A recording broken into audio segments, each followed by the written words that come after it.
मियापुर गांव में भीमा और प्रताप ने साथ ही एक छोले भटूरे की रेडी डाली। भीमा और प्रताप बचपन के दोस्त थे। वो दोनों मिलकर काम किया करते थे और मुनाफा भी आधा आधा बांट लेते थे। ये ले भाई, इस महीने का आधा मुनाफा। अच्छा है, मुनाफा बढ़ता जा रहा है। दोनों दोस्त हमेशा मुनाफा बढ़ाने के बारे में सोचते थे। भीमा पैसे लेकर घर गया। उसने पैसे विमला को दे दिए। इस महीने ज्यादा मुनाफा हुआ है। बहुत अच्छी बात है। भगवान करे आपका मुनाफा ऐसे ही बढ़ता रहे। भीमा का परिवार खुश था। वहीं जब पैसे लेकर प्रताप घर गया, देख रही हो इस बार कितना ज्यादा मुनाफा हुआ है। क्या देखूं? आधे पैसे तो वो भीमा ले जाता है। सोचो, अगर पूरे पैसे तुम्हें मिलते तो तुम हर महीने मेरे लिए गहने बनवाते। पर क्या फायदा? तुम दिन भर इतनी मेहनत करो और बस आधा ही मुनाफा कमाओ। ऐसे क्यों बोल रही हो? भीमा भी तो मेरे जितनी ही मेहनत करता है। हाँ, पर रेडी आपकी, पैसे आपके और आधा मुनाफा वो कमाए। ये तो गलत बात है ना? इससे तो अच्छा होता कि आप उसे पगार देते। ऐसा तो मैंने कभी सोचा ही नहीं। कैसे सोचेंगे? आप इतने भोले जो हैं, और वो भीमा आपके भोलेपन का फायदा उठा रहा है। मैं कल ही उससे बात करता हूँ। केतकी ने प्रताप के कान भर दिए थे। वो चाहती थी कि प्रताप को ही पूरा मुनाफा मिले। अगली सुबह जब दोनों ने रेडी खोली, सुन भाई, ये रेडी मेरी है। इस व्यापार के लिए पैसे भी मैंने लगाए, तो इस नाते ये व्यापार सिर्फ मेरा हुआ। अगर तुझे यहाँ काम करना है तो मैं तुझे तनख्वाह दे सकता हूँ, पर मुनाफे में भागीदारी नहीं। ये अचानक तुम्हें क्या हो गया भाई? मेरी आंखें खुल गई है। तू मेरे भोलेपन का फायदा उठा रहा है। भाई, इस व्यापार को बनाने में मैंने कितनी मेहनत की है। तूने जो मेहनत की उसके पैसे तुझे मिल गए, लेकिन ये ठेला मेरा है। तुझे जमता है तो पगार पे काम कर ले। नहीं भाई, अब मैं यहाँ काम नहीं कर सकता। तो जा, चलता बन। मुझे भी तेरी कोई जरूरत नहीं है। मैं किसी और को नौकर रख लूंगा। ये बात सुनकर भीमा निराश हो गया। वो उदास होकर घर चला गया। घर पहुंचकर उसने अपने परिवार को ये बात बताई। पता नहीं आज अचानक प्रताप भाई को क्या हो गया। वो मुझे नौकर की तरह काम करवाना चाहता है। मैं सब जानती हूँ। ये सब उसकी पत्नी का किया धरा है। कोई जरूरत नहीं है उसके पास नौकरी करने की।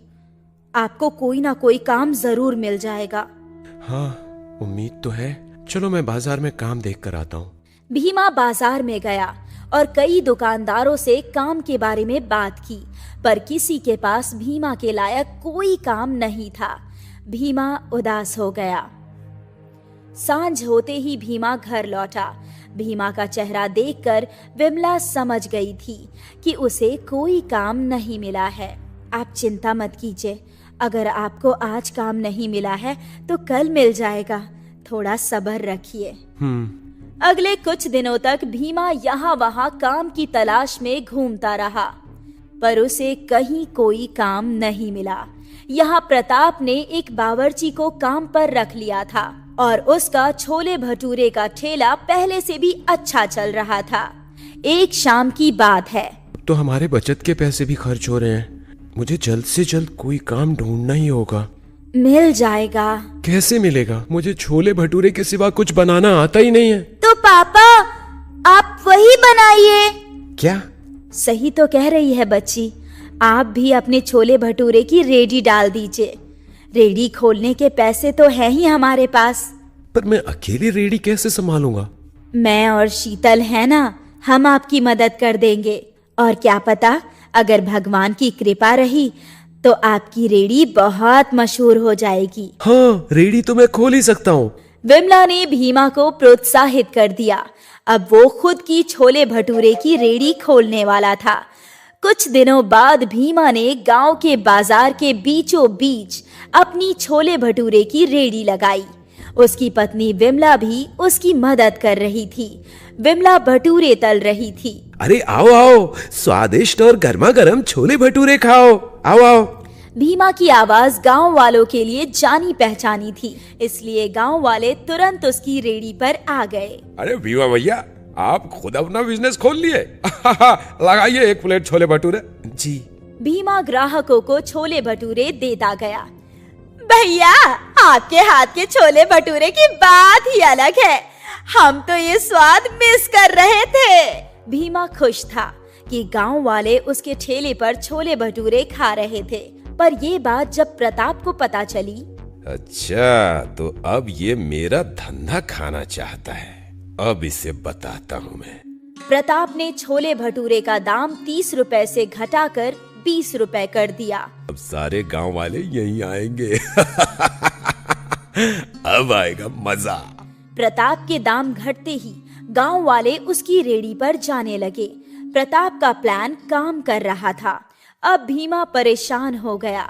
20 रुपए प्लेट बेचकर उसे बहुत ही कम मुनाफा होने वाला था। अब क्या करें? 20 रुपये में प्लेट तो नहीं बेच सकते ना। थोड़ा सब्र करते हैं, हो सकता है कि 1-2 दिन में वो भी दाम बढ़ा दे। 20 रुपए प्लेट में तो उन्हें भी नहीं जमेगा। हाँ, हो सकता है। वैसे भी गांव वालों को मेरे हाथ के छोले भटूरे पसंद हैं, तो वो यहाँ जरूर आएंगे। भीमा ने दाम नहीं घटाए और इस वजह से भीमा के ठेले पर बहुत कम ग्राहक आ रहे थे। भीमा और विमला परेशान थी। ऐसे ही 1 हफ्ता बीत गया और उनकी कुछ खास कमाई नहीं हुई थी। अब तो हमें कुछ ना कुछ करना ही पड़ेगा। पर क्या करें? तभी उनके ठेले पर एक फकीर आता है। अल्लाह के नाम पर कुछ दे दे बेटा, बहुत भूख लगी है। आप बैठिए बाबा, मैं भटूरे छानती हूँ। विमला ने भटूरे बनाए और भीमा ने छोले भटूरे फकीर बाबा को दे दिए। फकीर काफी भूखा था। उसने फटाफट सारा खाना खा लिया। और लाऊं बाबा? नहीं बेटा, बहुत है। मेरी भूख शांत हो गई। तूने इस गरीब का पेट भरा है। अल्लाह तेरा भला करे। तू इतना परेशान क्यों है बेटा? अब क्या बताऊं बाबा, गांव में एक और छोले भटूरे वाला है। उसने छोले भटूरे का दाम घटा दिया और सारे गांव वाले वहीं जा रहे हैं। मुझे लग रहा है ये धंधा बंद करना पड़ेगा बाबा।